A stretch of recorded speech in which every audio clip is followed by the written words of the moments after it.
If you are enjoying this video, smash that like button, subscribe, and hit the bell. Share it with your friends, and let me know in the comments where you are watching from. Every like and subscribe helps the channel grow.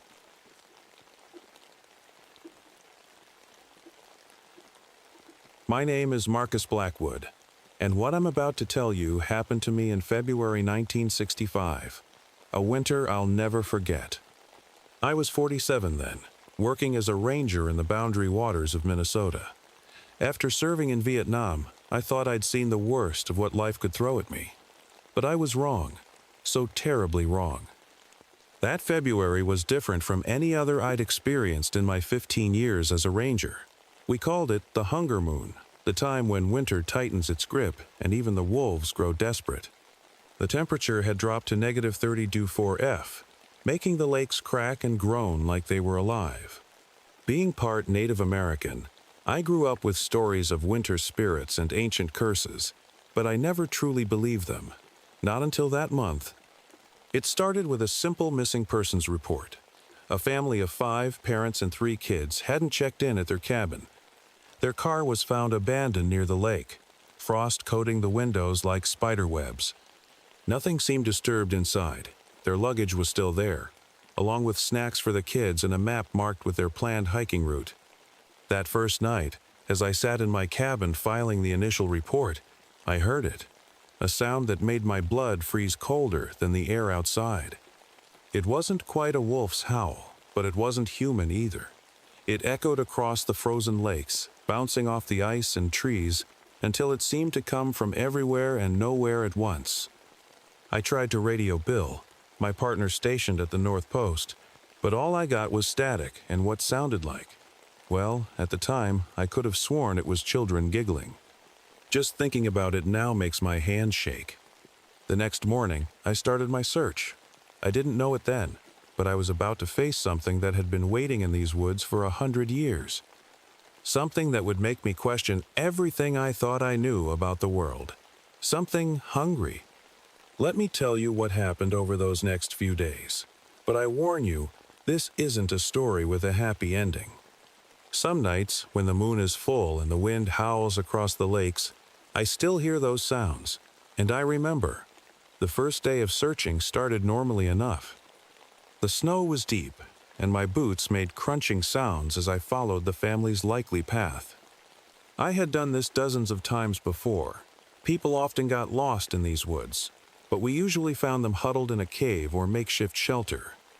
Around noon, I found something that made my stomach turn. There, half buried in the snow, was a small teddy bear. It must have belonged to their youngest kid. But what made me sick wasn't the bear itself. It was the marks on it. At first, I thought some animal had gotten to it, but when I looked closer, I could see they were human teeth marks, deep ones. Like someone had been trying to eat it. I radioed back to base, and they sent out 2 search parties to help. While waiting, I kept looking, and that's when things got stranger. The tracks I was following started to make no sense. You see, I've been tracking people and animals my whole life, but these footprints, they went in impossible directions. Some walked straight up trees. Others just stopped in the middle of nowhere, like the people had vanished into thin air. The next day was worse. We found a clearing that still gives me nightmares. 6 wolves, all of them skinned, arranged in a perfect circle in the snow. Their faces were all pointing inward, like they were looking at something that wasn't there anymore. Bill, my partner, said it must have been some sick person's joke. But I knew better. Wolves are smart, strong animals. Nothing normal could have done this to a whole pack. That night, the temperature dropped even more. The thermometer outside my cabin read -60°4F, which was impossible for that time of year. The radio started acting up again. At exactly 3 a.m., all our radios picked up the same thing. Children laughing. Not happy laughing, but the kind that makes your skin crawl. It went on for exactly 6 minutes, then stopped. The search parties were getting nervous. People started talking about quitting. Can't say I blame them. Something felt wrong in these woods. Really wrong. Like we were being watched by something that shouldn't exist. What happened next? Well, That's when we realized we weren't dealing with any normal missing persons case. That's when the real horror began. The third day started with bad news. The first search party, 3 of my fellow rangers, didn't come back when we found them. I still have trouble talking about it. Let's just say they weren't themselves anymore. Something had turned them inside out, like a glove. The snow around them was black, not with blood, but with something else. Something that smelled like rotten meat and old bones. Bill, my partner for 15 years, started acting strange. He kept staring into the woods and mumbling about being hungry. Really hungry. When I offered him my sandwich, he just smiled at me with empty eyes and said, "Not that kind of hungry, Marcus." That afternoon, we heard about Jim, our local guide. He'd gone home early from the search, saying he wasn't feeling well. His wife called us the next morning, screaming. When we got there, we found Jim sitting at his kitchen table, just staring at nothing. His family was gone. There were bite marks on the chairs. I called in a rescue helicopter. Big mistake. As it flew over the lake, something huge moved across the ice. It was too fast to see clearly, just a dark shape running on all fours. The helicopter started spinning, then crashed. When we reached it, the pilot was still alive, but parts of him were missing. His last words still haunt me. "It wore their faces, Marcus. It wore their faces." The ice fishing camp near the North Shore went quiet next. 12 people just vanished. We found their holes in the ice, fishing poles still set up, coffee cups frozen solid, but the people, gone. Just gone. And the ice, it had these strange marks on it, like giant claw marks, but they went in all directions, even straight up. 2 state police officers came to help. They didn't listen when I told them to stay close. We found them the next morning, frozen solid like statues. When the sun hit them, they just shattered, like glass. That night, alone in my cabin, I finally saw it through my window. 15 feet tall, skinny as a dead tree, with a deer skull for a head. It was standing in the snow, looking right at me.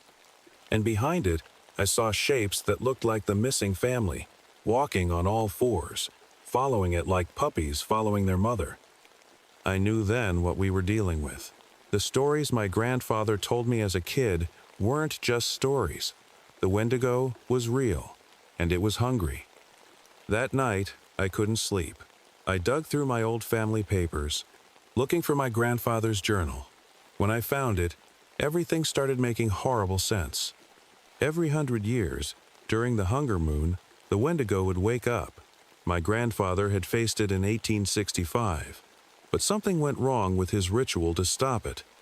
Now it was back, and stronger than ever. I watched Bill, my partner, change over the next few hours. It started with his eyes. They got darker and hungrier. His skin turned gray, like old meat left out too long. When he smiled, his teeth looked sharper. "So hungry, Marcus," he kept saying, over and over. "We're all so hungry." The worst part wasn't seeing the monster. It was how it played with our minds. It could make you see things that weren't there. I saw the missing family walking across the lake, waving at me to follow them. But when I looked through my binoculars, there was nothing there, just empty ice. The Wendigo moved faster than anything I've ever seen. One second it would be at the edge of the forest, the next it would be right behind you. It left footprints in the snow that burned black. The air around it was so cold that birds would freeze mid-flight and shatter when they hit the ground. Through Bill, who was now more monster than man, I learned how it worked. Each person it took became part of it. Their memories, their voices, their faces, the Wendigo could use them all. That's why we kept hearing children's laughter on the radio. That's why people saw their loved ones calling them into the woods. I found pictures the missing family had taken before they disappeared. In each photo, you could see it getting closer. First, just a shadow in the trees. Then a tall, thin shape in the background. In the last photo, you could see its skull face reflected in their car window, right behind them. That evening, Bill disappeared into the woods. The radio crackled one last time. It was his voice, but not his voice anymore. "Come find us, Marcus. Your grandfather left something unfinished. We need to finish it." I knew then what I had to do. The burial ground where my grandfather had failed, that's where this would end. But getting there meant crossing 5 miles of frozen lake, in the dark, with that thing hunting me. And now my best friend was out there too, waiting with it. Sometimes being brave isn't about not being scared. Sometimes it's about being terrified but doing what needs to be done anyway. I packed my grandfather's blessed tomahawk, some supplies, and headed out into the darkness. The moon was full and hungry and waiting. The walk across the frozen lake was the longest journey of my life. Every step I took, the ice cracked beneath my feet. The wind carried voices, sometimes the missing children, sometimes Bill, sometimes my own grandfather. "Turn back," they whispered. "Join us. We're so hungry." My grandfather's journal had told me what I needed to know. The burial ground was on an island in the middle of the lake. 100 years ago, he had tried to stop the Wendigo there, but didn't finish the ritual. He couldn't make the final sacrifice, giving up a part of himself. Halfway across the lake, I saw Bill, or what used to be Bill. He was walking on all fours, his joints bent the wrong way. His face was stretched into a permanent grin, and his eyes, they weren't eyes anymore, just black holes. "Marcus," he said, but his mouth didn't move. "We've been waiting. So long. So hungry." Behind him, the Wendigo rose up from the ice. Up close, it was worse than any nightmare. Its ribs pushed through its gray skin, and its deer skull face had too many teeth. The antlers were covered in pieces of cloth. I recognized a piece of the missing girl's red jacket. I ran. The ice cracked behind me as they chased. I could feel their cold breath on my neck. But I had to make it to the burial ground, had to finish what my grandfather started. The island was small, just a circle of old trees around some stones. As soon as I stepped on it, everything went quiet. The Wendigo and Bill stood at the edge, watching. They couldn't step on sacred ground, not yet. I knew what I had to do. The ritual needed blood and flesh freely given. My grandfather couldn't do it. He tried to trick the spirit instead. But I was ready. I took out my grandfather's tomahawk, blessed by our tribal elders. What happened next? I don't remember all of it. There was pain, yes. I used the tomahawk. I gave what needed to be given, both my legs, below the knees. The last thing I saw was the Wendigo shrieking, its skull face cracking, Bill's body collapsing like an empty coat. Then darkness. I woke up 3 days later in the hospital. They found me on the island, somehow still alive. The official report says it was a wild animal attack. They never found the missing family, or what was left of Bill. But every winter since then, that lake freezes black as tar. And during the full moon, if you listen carefully, you can still hear children laughing across the ice. Sometimes at night, when my leg stumps ache, I think about what's waiting up there. The Wendigo isn't dead. You can't kill something like that. But the ritual bound it again for another 100 years. In 2065, it'll be someone else's problem. I just pray they're stronger than my grandfather was. Strong enough to do what needs to be done. Because during the hunger moon, when the wind blows cold across the boundary waters, something is always watching, always waiting, always hungry.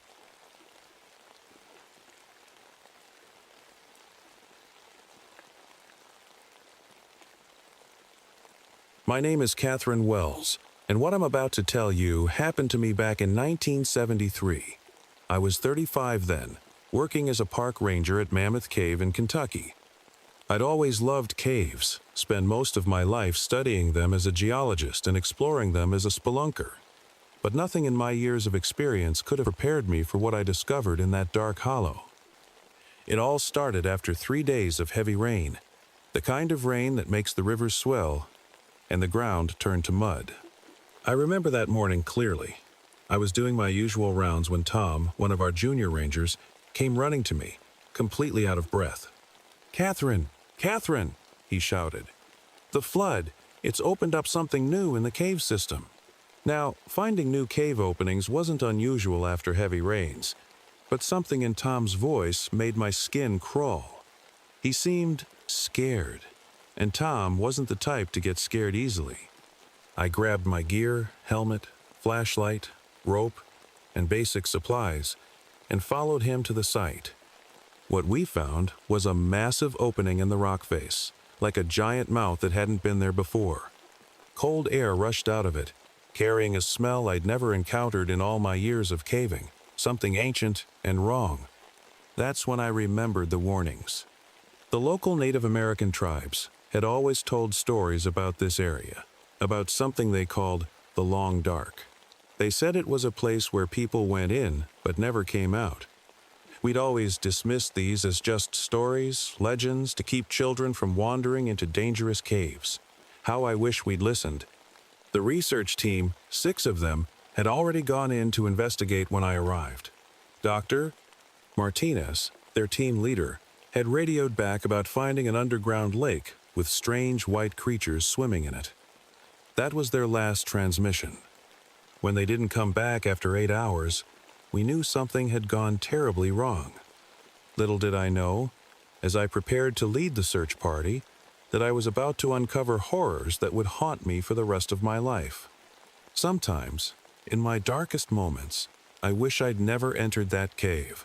But then I remember, if I hadn't, who would be here to warn others about what lurks in the deep hollow? I led a team of 4 experienced cavers into the new opening. The moment we stepped inside, our flashlight beam seemed weaker than usual, as if the darkness here was somehow thicker.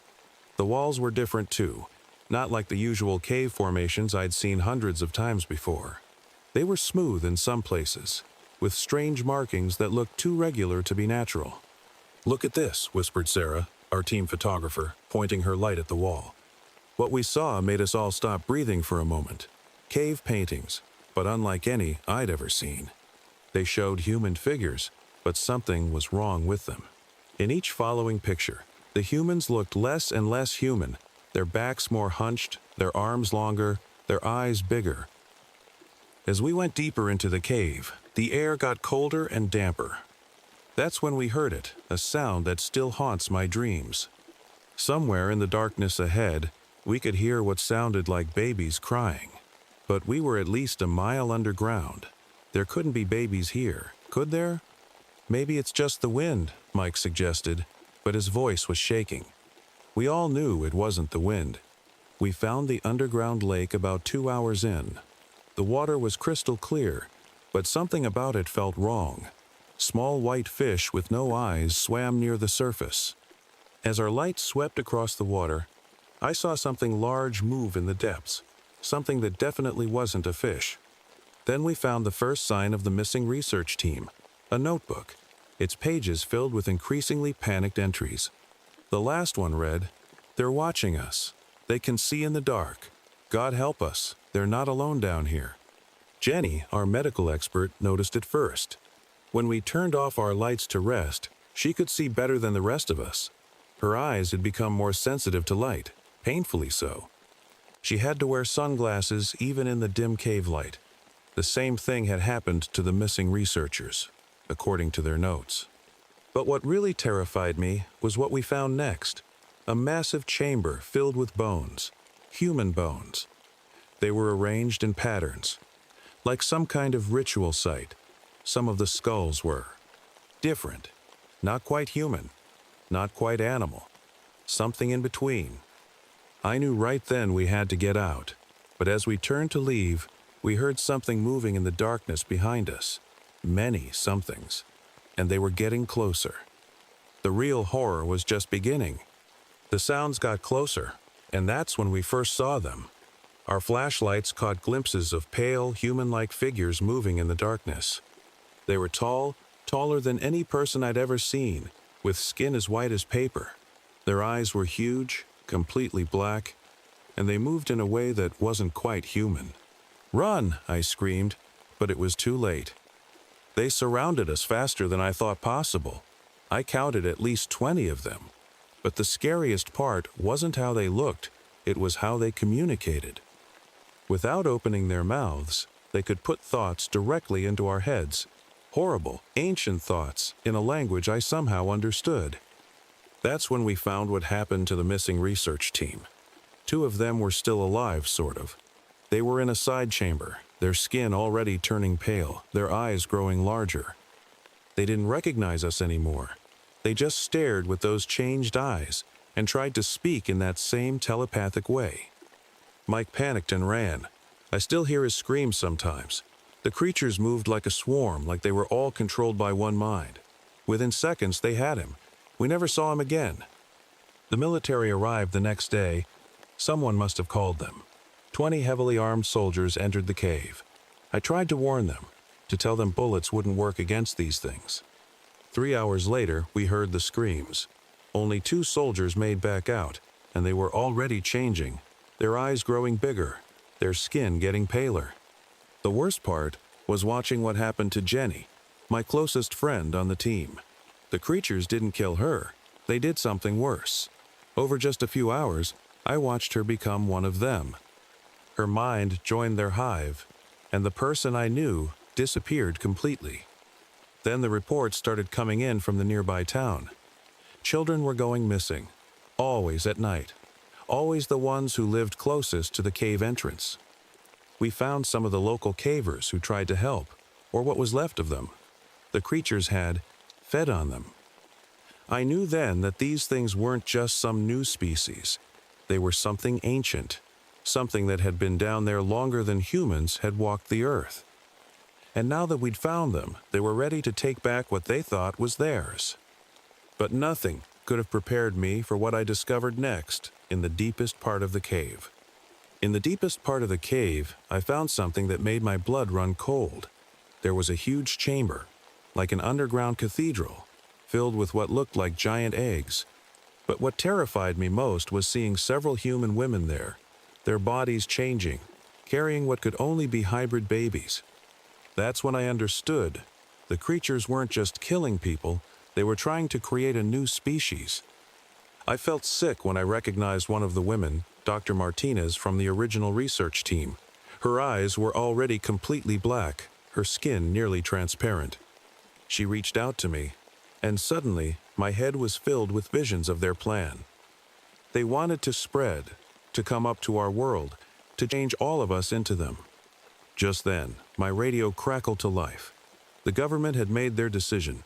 They were going to seal the cave with explosives in 2 hours. I had to get out, but the only way back was through flooded tunnels. That's when I met her, their queen. She was enormous, at least 9 feet tall, with long white limbs and a head that looked too big for her body. She moved toward me, and I felt her trying to get into my mind. The pressure in my head was unbearable. But I had noticed something during my time in the caves. These creatures hated fast-moving water. They could handle the still underground lake, but strong currents confused their ability to see using echoes. And I knew exactly where the underground river ran. I ran to the old control room we'd found earlier. It was part of some abandoned mining operation. With trembling hands, I pulled the lever that would open the floodgates. The roar of water was deafening. The queen screamed in my mind as the water rushed in. The other creatures scattered in panic. I took my chance and swam through the flooding tunnels, my lungs burning, barely making it through the narrow passages. I got out just as the military detonated the explosives. The whole cave system collapsed behind me, burying everything inside. But that wasn't the end. The changes had already started in me. My eyes, they're different now. Light hurts them, and I can see in almost complete darkness. Worse than that, I can still hear them sometimes. Their thoughts, their calls, their plans. They're not all dead. Some of them survived, deep down where the explosives couldn't reach. And there's something else. Something I haven't told anyone until now. I'm pregnant. The doctors say everything looks normal, but I know better. I can feel it in my mind. My baby isn't entirely human. Sometimes at night, I hear them calling to my unborn child. And sometimes my baby answers back. They're still down there waiting, and they're patient. They've waited thousands of years already. They can wait a little longer. If you're ever in a cave and feel like something's watching you in the dark, trust that feeling. Run. Run as fast as you can toward the light. Because what happened in the deep hollow wasn't the end. It was just the beginning.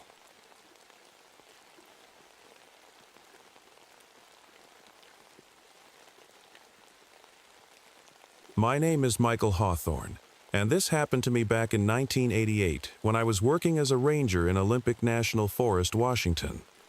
I was 42 then, and being a botanist, I thought I knew everything there was to know about trees and plants.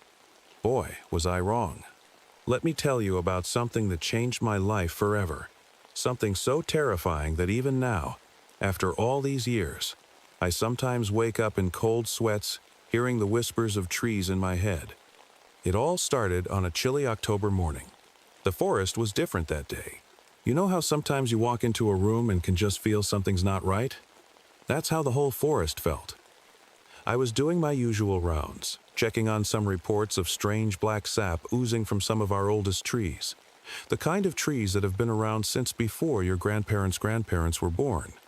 I remember walking up to this massive old cedar tree. It must have been at least 500 years old. But instead of the normal golden brown sap you'd expect, thick black liquid was dripping down its trunk. It looked like oil, but when I touched it, which I really shouldn't have, it was warm. Almost like blood. That same week, we got reports about missing environmental activists. A group of 5 people who'd been protesting against some minor logging operations just disappeared. Their camp was still there. Tents, sleeping bags, even their phones and wallets. But they were gone. Then came the animals. I started finding deer and rabbits with weird mushroom-like growths on their bodies. Not normal mushrooms, mind you. These were pulsing, almost glowing things that seemed to be both plant and animal at the same time. I didn't know it then, but these were just the first signs of something much, much worse. Something that would make me question everything I knew about nature, life, and consciousness itself. As days went by, things got stranger and stranger. I started getting calls from locals about people sleepwalking into the forest at night. Not just 1 or 2 people, we're talking about dozens. They'd wake up miles deep in the woods with no memory of how they got there. Even my colleague Sarah, who'd been a ranger for 15 years, found herself 6 miles from her house one morning, barefoot and confused. But what really scared me was what happened to the birds. One morning, around sunrise, I saw hundreds of crows and ravens flying straight into tree trunks. Not by accident. They were doing it on purpose, like something was controlling them. The sound of their bodies hitting the trees. I'll never forget it. I knew I had to investigate deeper, so I went to where the environmental activists were last seen. That's when I noticed something that made my blood run cold. The ground was moving. Actual tree roots were slowly crawling across the forest floor like giant snakes. I took some videos on my camera, but when I played them back later, the footage was all distorted, like time itself was warped around these ancient trees. Then came the night that changed everything. I was working late at the ranger station, going through missing persons reports. We had 12 hikers vanish in just 2 weeks. Suddenly, all our computers went crazy. The screens showed the same message over and over: Join US. I ran outside and saw something impossible. The trees, they were bleeding that black sap everywhere. But this time, it was moving on its own, forming patterns on the ground. And in the distance, I could hear screaming. I grabbed my flashlight and radio and ran toward the sounds. I found Tom, one of our junior rangers, on his knees. He was crying, pointing at something in the darkness.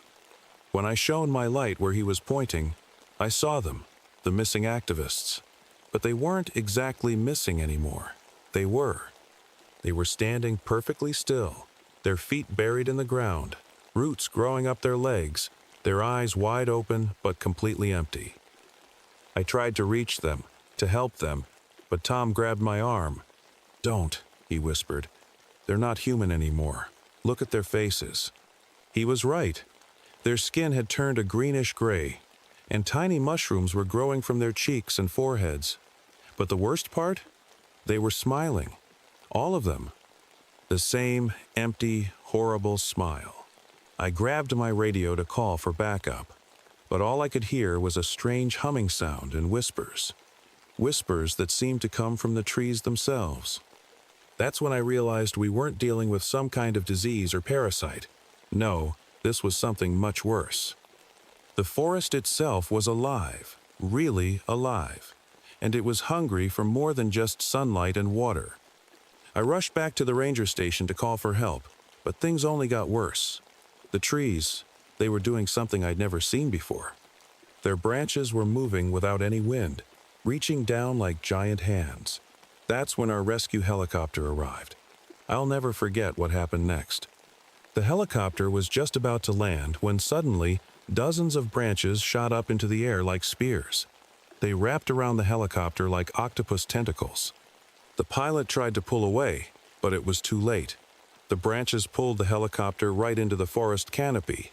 We found it the next morning, empty, covered in that black sap. By now, the whole town was in panic. People's gardens were turning strange. Mrs. Johnson from the local diner called me crying, saying her tomato plants tried to grab her dog. The Hendersons' apple tree broke through their kitchen window at night. Nobody felt safe anymore. But the worst was yet to come. I started feeling different. My skin would itch all over, and sometimes I'd catch myself staring at the forest for hours without moving. I found small green patches growing on my arms. The forest was trying to change me too. Sarah, my partner, wasn't so lucky. One morning, I found her standing in the middle of the forest. She turned to look at me, but her eyes were completely green. "It's beautiful, Michael," she said. "They want us to join them, all of us." Then she just merged with a nearby tree, right in front of my eyes.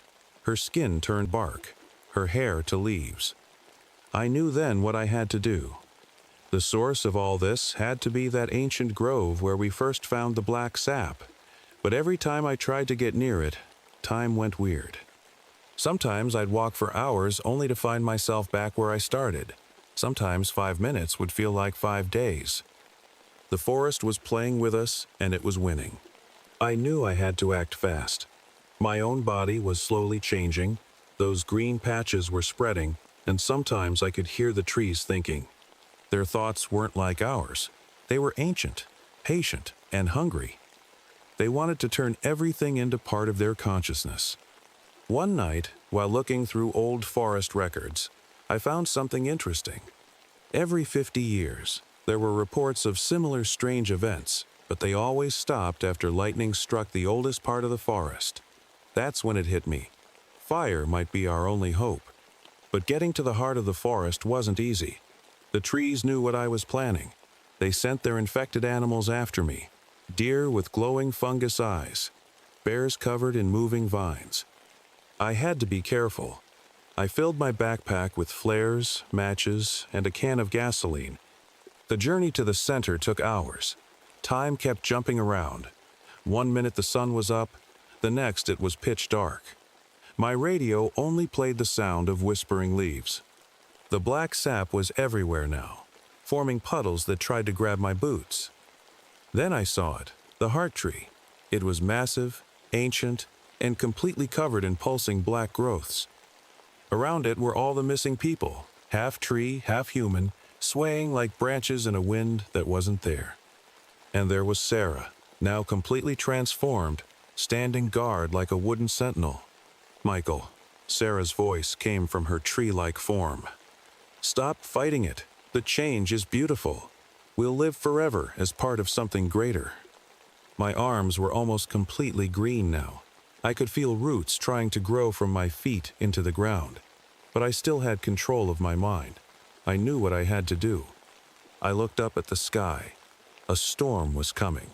Perfect timing. But could I hold on long enough for lightning to strike? The forest was doing everything it could to stop me. The black sap was crawling up my legs now, and my fingers were turning into small branches. I didn't have much time left. I stumbled toward the heart tree, fighting every step. The transformed people, including Sarah, tried to stop me, but they moved slowly. like real trees. Thunder rumbled overhead. The storm was getting closer. I pulled out the gasoline can with my half-wooden hands and started splashing it around the heart tree. The whole forest seemed to scream, not with sound, but in my head. The pain was horrible. "Michael, please," Sarah's tree voice begged. "You're destroying something magical. We can all be together forever." But I knew better. This wasn't magic, it was a nightmare. Just as I emptied the last of the gasoline, something grabbed me from behind. Roots burst from the ground, wrapping around my legs. The heart tree's branches reached for me like hungry fingers. That's when the lightning came. The first bolt missed, hitting a tree nearby. The second one was closer. I grabbed a flare from my pocket, my wooden fingers fumbling with it. The forest knew what I was doing. More roots shot up, trying to grab the flare. The transformed people were closing in. "Please," I whispered to the sky, "just one more lightning bolt." Crack! The lightning hit right where I needed it, straight into the heart tree. At the same moment, I managed to light the flare and threw it. The gasoline caught fire instantly. The forest scream was deafening this time. Real sound, like 1,000 trees falling at once. The black sap retreated. The transformed people collapsed. Sarah's tree body crumbled into normal bark and leaves. The fire spread quickly, but the rain from the storm kept it contained to just the ancient grove. I felt the wooden parts of my body falling away like dead skin. The forest's voice in my head got quieter and quieter until it was just a whisper. When it was all over, rescue teams found me passed out in the burnt grove. The missing people were all there too, human again but with no memory of what happened. The forest had released them.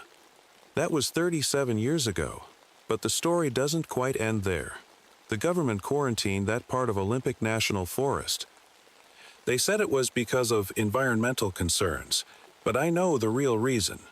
Sometimes when I walk in any forest, I can still hear them thinking. It's very faint now, like a radio playing in another room, but it's there. The trees are patient. They can wait. Sarah recovered like the others, but she quit her ranger job and moved to the desert. She said she couldn't look at trees the same way anymore. I don't blame her. Strange things still happen near the quarantined area. Plants grow in impossible patterns. Every few months, someone feels drawn to the fence line, like they're being called. The guards always stop them in time. I still work as a ranger, but in a different forest now. People ask me why I stayed with the job after what happened. I tell them it's because someone needs to keep watch, someone who knows what to look for.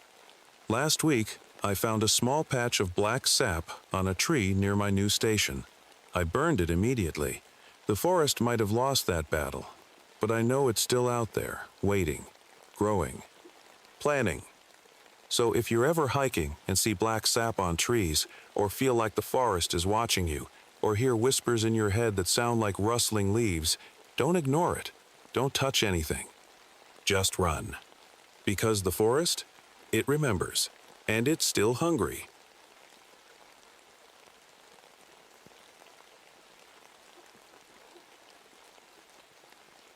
My name is Victoria Stone, and this happened to me back in 1995, when I was working as a ranger at Mount Rainier National Park. I was 39 then, and being a meteorologist, I thought I knew everything there was to know about storms and weather patterns. But what I experienced during those 40 days changed everything I believed in. It was early September when things first started getting weird. You know how mountains usually have their own weather patterns? Well, Mount Rainier has always been special that way. But this was different. Really different. I remember that morning clearly. I was sitting in my ranger station, sipping my usual black coffee, when I noticed something odd on my weather monitors. The storm system that had formed over the mountain wasn't moving like it should. It was just staying there, swirling around the peak like water circling a drain. At first, I thought our equipment was broken. It wouldn't have been the first time in this remote location. But then the calls started coming in. Hikers reporting strange lights in the clouds. Climbers saying their compasses were spinning wildly. And then there were the missing people. Three experienced climbers who seemed to have vanished into thin air during what should have been a routine ascent. I've always been a practical person, someone who believes in science and facts. But what happened over the next 40 days tested everything I thought I knew about the natural world. And it all started with that strange, unnatural storm that wouldn't go away. Little did I know then that I wasn't just dealing with bad weather. Something ancient had awakened on our mountain, something the local Native Americans had warned about in their legends, something that would turn our peaceful national park into a nightmare. This is my story, a story about a storm that wasn't just a storm, about shadows that moved on their own, and about how I learned that sometimes the most terrifying things in nature aren't what we can see, but what we can't explain. The first week after the strange storm appeared, things started getting worse in ways I never imagined. Every morning, I'd wake up to more unsettling reports. It began with little things. The lights in the ranger station would flicker, even though there wasn't any power problem. Our radios would pick up weird static. Sometimes it sounded like whispers, other times like faraway thunder. But what really scared me was what happened to Jim, my fellow ranger. "Vic," he called me one evening, his voice shaking. "Come, look at this." He was staring at the wall of our station, and what I saw made my blood run cold. Our shadows were there, cast by the setting sun through the window. But while we stood perfectly still, our shadows were moving, just slightly, like leaves in a gentle breeze, but moving all the same. The lightning was the next thing that caught our attention. It wasn't normal lightning, not at all. It would strike in patterns, almost like it was drawing something in the sky. 5 strikes in a perfect star shape, then 3 in a triangle, over and over again. Some of the older locals said they'd never seen anything like it in their 60-plus years on the mountain. Then the clouds started changing. I've studied clouds my whole life, but this was different. Sometimes, when the lightning lit them up, they looked like faces, huge, angry faces made of storm clouds. Other times, they seemed to form giant figures, like someone had sculpted them into shapes of people walking across the sky. Our equipment started acting strange too. The computers would turn on by themselves at night, showing weather patterns that made no sense. Temperature readings would spike and drop randomly. The worst was when our emergency radio started playing back old distress calls from weeks ago, calls from those missing climbers we never found. I tried to keep calm, to find logical explanations. That's what scientists do, right? But deep down, I knew we were dealing with something that science couldn't explain. The mountain felt different too, like it was alive, watching us, waiting for something. One night, as I was checking the weather stations near the base camp, I saw something that still gives me nightmares. A group of clouds broke away from the main storm and formed what looked exactly like a person walking through the air. It moved towards me, and just before I ran back to my truck, I swear I saw it reach out with arms made of mist. The locals were getting scared. Some packed up and left town. Others started talking about old stories, stories their grandparents had told them about the mountain spirit. Stories I should have paid more attention to. But the worst was still to come. We had no idea that these strange events were just the beginning of something much more terrifying. Something that would soon turn our peaceful mountain into a place of unimaginable horror. As the days went by, things got really bad. The first real tragedy happened when we lost a whole climbing team. There were 5 of them, all experienced climbers who knew the mountain well. They were up near the summit when it happened. I was watching them through my binoculars from the ranger station. The sky was dark with those weird clouds, but visibility was still okay. Then, all of a sudden, lightning struck. Not just once, but 5 times, hitting each climber at the exact same moment. When our rescue team reached them hours later, what they found was horrible. Their bodies were there, but it was like something had sucked all the life out of them. The rescue helicopter incident came next. Mike, our best pilot, was trying to reach some stranded hikers. I was on radio contact with him. "Victoria, something's wrong," he said, his voice crackling through the static. "The lightning, it's following me." Before I could answer, I saw it happen. 3 lightning bolts hit the helicopter, one after another. It wasn't random. They were chasing the helicopter, like they had a mind of their own. But what happened at the ranger station really showed us what we were dealing with. It was late at night, and 4 of our staff were working the night shift. The security cameras caught what happened. The lights started flickering, and then it was like electricity itself came alive.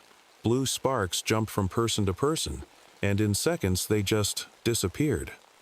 All that was left was piles of gray dust. The town wasn't safe either. The power grid started acting strange.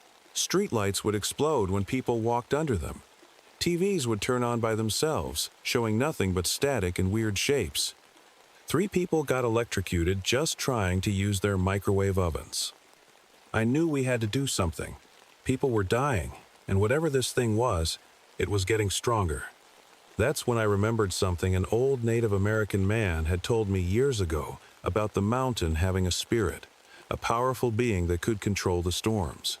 At the time, I thought it was just a story. Now, I wasn't so sure. One evening, as I was looking through old papers in the station's archives, I found something interesting. A report from the 1930s talked about similar events happening on the mountain. But more importantly, it mentioned something about an ancient copper spire somewhere on the mountain that the Native Americans used in their rituals. I had a feeling this copper spire was important, but finding it wouldn't be easy, not with a killer storm watching our every move. And by then, I was pretty sure that's exactly what it was doing. Watching, waiting, planning its next move. Little did I know, finding that spire would lead to the most terrifying night of my life, and force me to make a choice I never thought I'd have to make. I knew I had to find that copper spire, but I couldn't do it alone. My partner, David, insisted on coming with me despite all the dangers. He was the kind of person who never let anyone face trouble alone. Looking back now, I wish I hadn't let him come. We started our climb early one morning, carrying old maps and some copper artifacts we'd borrowed from the local museum. The storm was still raging above us, but somehow it felt different that day, almost like it knew what we were trying to do. "Vic, look at this," David called out halfway up the mountain. He was pointing at his phone. Even though it was turned off, the screen was glowing with a strange blue light. Then things got really weird. The light seemed to seep out of the phone and crawl up his arm like glowing water. I'll never forget what happened next. David's eyes started glowing with the same blue light. His voice changed, becoming deeper, almost like thunder. "Victoria," he said, but it wasn't really him anymore. "You cannot stop what has begun." The storm entity, that's what I started calling it, was using David like a puppet. His body was crackling with electricity, and he started floating a few inches off the ground. It was the scariest thing I'd ever seen, watching my friend turn into something else right in front of my eyes. But I noticed something important. All our copper equipment was vibrating, and the entity seemed to pull away whenever it got close to copper. That's when it all made sense.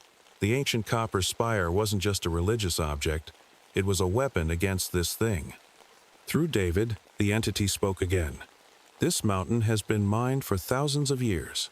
The old ones knew to fear me, to worship me. Now, you all must learn." I was terrified, but I knew what I had to do. The old maps showed the spire's location near the peak. As I climbed higher, David, or whatever he had become, followed me, floating through the air. Lightning struck all around us, but strangely, none hit me. The copper spire was there, just as the maps showed, a tall, ancient piece of metal sticking out of the rock. It was covered in strange markings I didn't understand, but I knew this was my only chance to save everyone, and maybe even save David. What happened next was like something out of a nightmare, but I knew this was real. This was the moment everything would either end or get much, much worse. I reached for the copper spire with shaking hands. The storm above was now so intense that the whole mountain seemed to be shaking. David, or what used to be David, was hovering nearby, his body glowing like a blue lightning bolt. "Victoria," "Stop!" The thing inside David shouted. His voice sounded like thunder and wind mixed together. "If you do this, he dies with me." For a moment, I froze. David was my best friend. We'd worked together for years. The thought of losing him made my heart ache.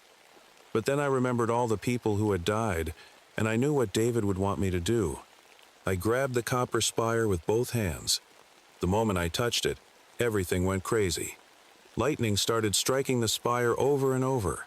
The metal got hot under my hands, but I couldn't let go. Somehow, I knew I had to hold on. David's body started moving towards the spire, like it was being pulled by a giant magnet. The storm entity was screaming now, not with David's voice, but with a sound like 1,000 thunderclaps at once. "I'm sorry, David," I whispered, tears running down my face. Then, it happened. A massive bolt of lightning hit the spire, bigger than any I'd ever seen. The blue light flew out of David's body like it was being sucked into the spire. David fell to the ground, and I ran to catch him. The storm above us started swirling like water going down a drain, all of it being pulled into the copper spire. The lightning, the weird clouds, everything. It was all getting trapped in the ancient metal. When it was over, the sky was clear for the first time in 40 days. David was breathing, but unconscious. The copper spire now had a slight blue glow to it, like something alive was trapped inside. I got David down the mountain and to a hospital. The doctors couldn't explain what happened to him, but he eventually woke up.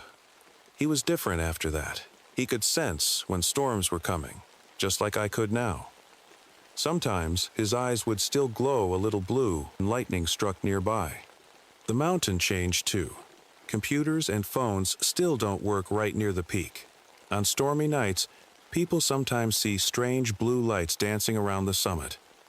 The copper spire is still there, glowing faintly, keeping its prisoner trapped inside.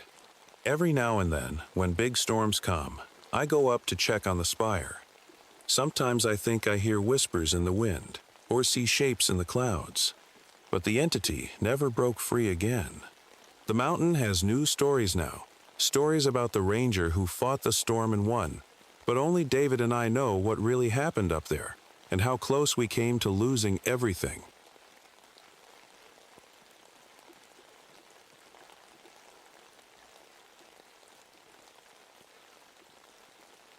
My name is John Martinez, and what I'm about to tell you happened to me back in 1979.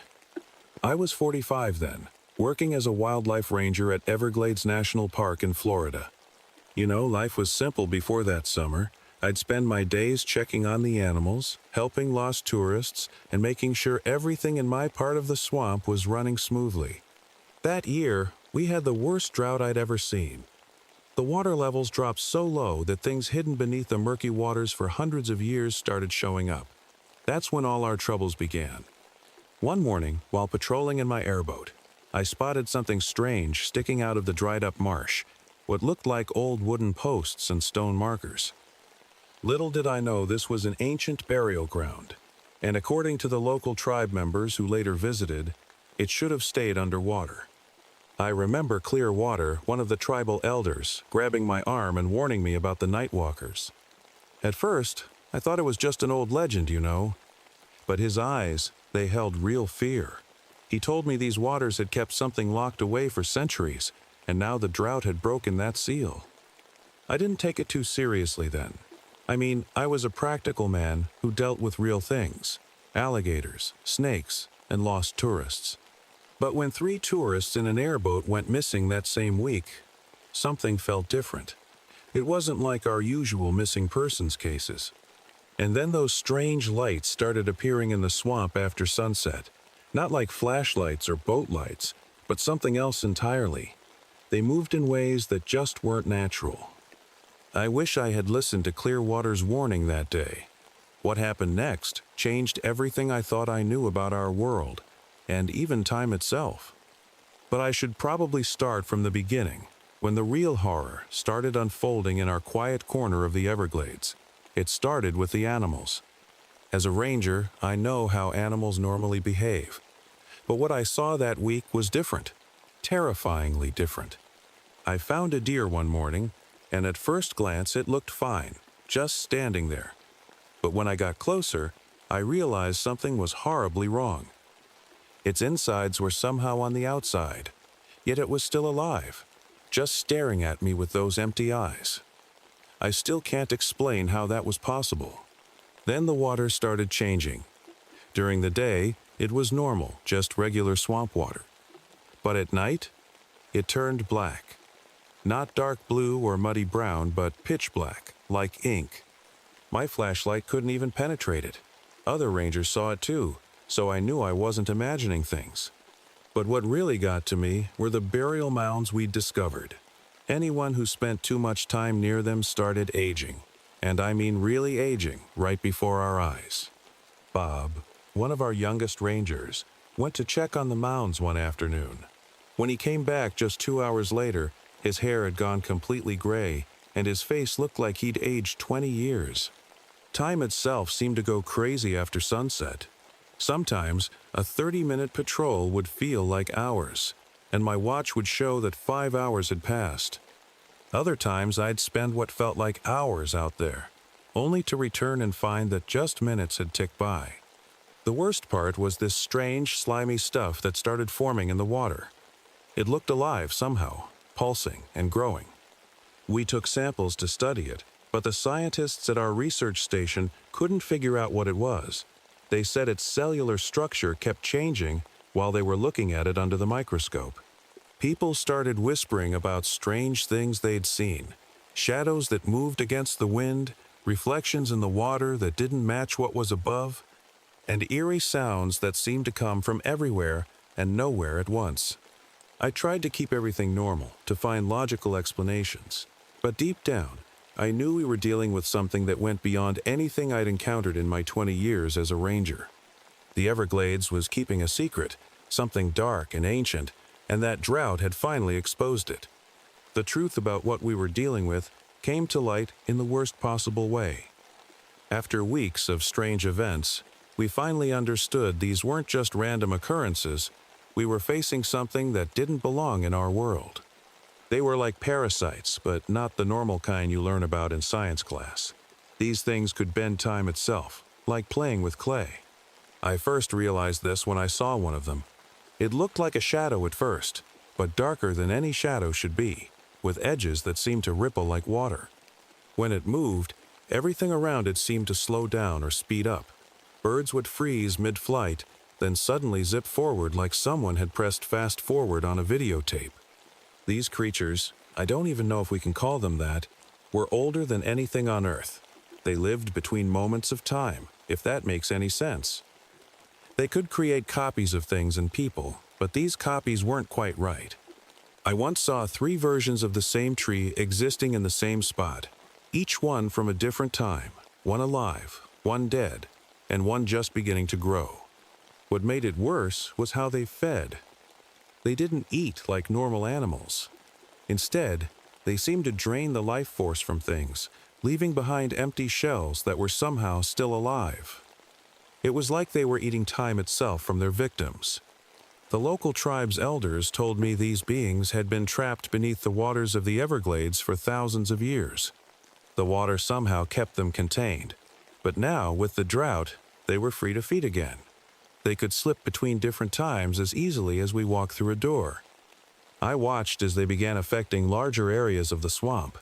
Trees would age hundreds of years in minutes, then reverse back to saplings.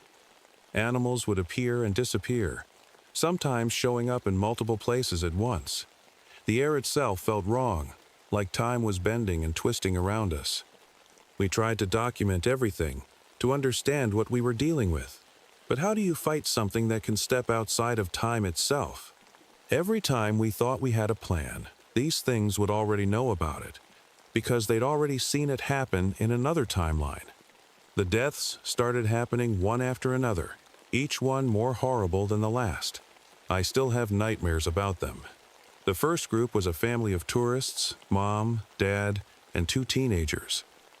We found them near one of the burial mounds, but they weren't themselves anymore. In just minutes, they aged until they were just dust. Their cameras and clothes were still there, like they just vanished inside them. Then we sent in a search team to investigate. I was supposed to go with them, but my radio malfunctioned, delaying me. Thank God it did. Through my binoculars, I watched as their bodies twisted and stretched, like they were being pulled in different directions by invisible hands. One minute they were there, the next, gone. We never found them. Local fishermen Tommy and Bill got caught in something even worse. We found them trapped in some kind of loop. They were in their boat, casting their nets over and over and over. They couldn't see or hear us. They just kept repeating the same 10 seconds, like a broken record. After 3 days, they just faded away. 4 of my fellow rangers disappeared while investigating the strange lights. When we found their badges, they looked decades old and rusted, but their radio calls for help were still coming in. Sometimes from the past, sometimes from what seemed like the future. The research station was the worst. I'll never forget that day. I was heading there for my daily report when I saw the building aging rapidly. The metal rusted, the wood rotted, and inside I could see the scientists. They were trapped, experiencing decades in minutes. I couldn't do anything but watch as they aged and crumbled away. The last straw was the rescue team. They came face to face with their own corpses that looked weeks old, but they were seeing themselves dead before it even happened. Some of them panicked and ran. Others just stood there, frozen in shock. I kept detailed notes of everything, trying to find a pattern. People who stayed too long in one place disappeared. People who moved too quickly through affected areas aged rapidly. There was no safe way to deal with these things. Every time we thought we understood the rules, they changed. The worst part? Sometimes I'd hear voices of the missing people carried on the wind, calling for help from different times, but we could never reach them.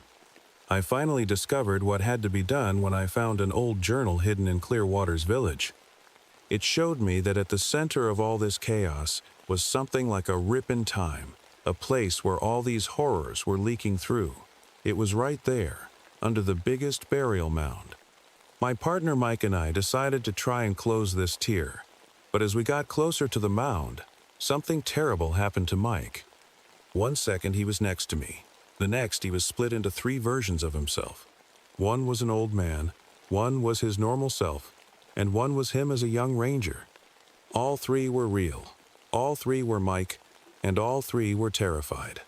Clearwater had given me some ancient tribal objects, a necklace made of strange stones, and a staff covered in symbols.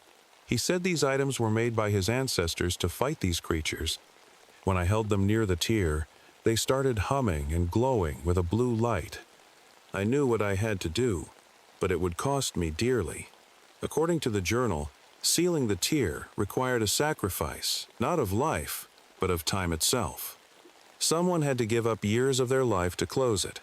As I stood there, watching Mike trapped in his 3 versions, I made my choice. I plunged the staff into the center of the burial mound and placed the necklace around my neck. The pain was unbearable.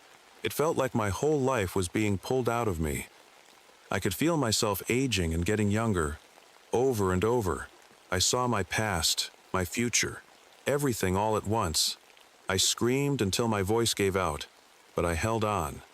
Then, suddenly, there was a flash of light so bright, it turned night into day. The tier started closing, pulling all the darkness back into it. I could see the parasites being sucked back in, screeching in voices that made my ears bleed. The water from the swamp rose up like a wall and crashed down over everything. The last thing I remember before passing out was seeing Mike's 3 versions merge back into one, and feeling my own body finally settling into a single time. That was 2 years ago, but the Everglades has never been the same since. Sure, most people think the drought of '79 was just another dry spell, but those of us who were there know different. The strangest part? My body is now physically younger. Doctors say I have the body of a 35-year-old, but my mind still carries all 47 years of my memories. Mike says my hair turned completely white that night, even though my face looks younger. The burial ground is underwater again, but weird things still happen when the water level drops.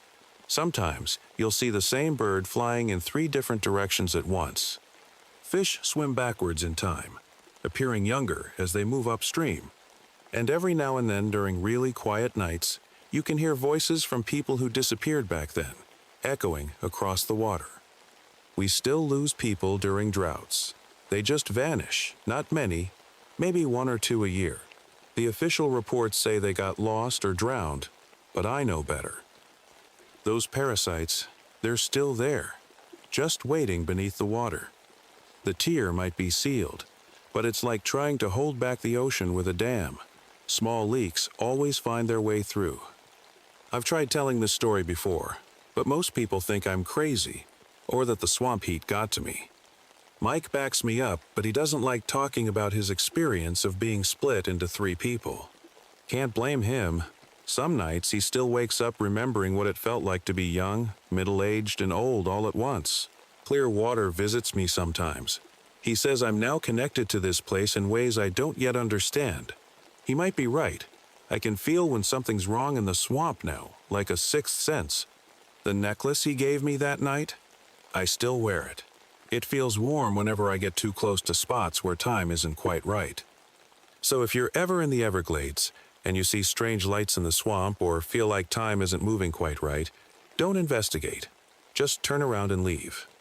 Some things in this world are better left alone, hidden beneath the dark waters where they belong. And if you hear someone calling for help from the swamps at night, well, just remember, that voice might be coming from yesterday, or tomorrow, or from a time that never was.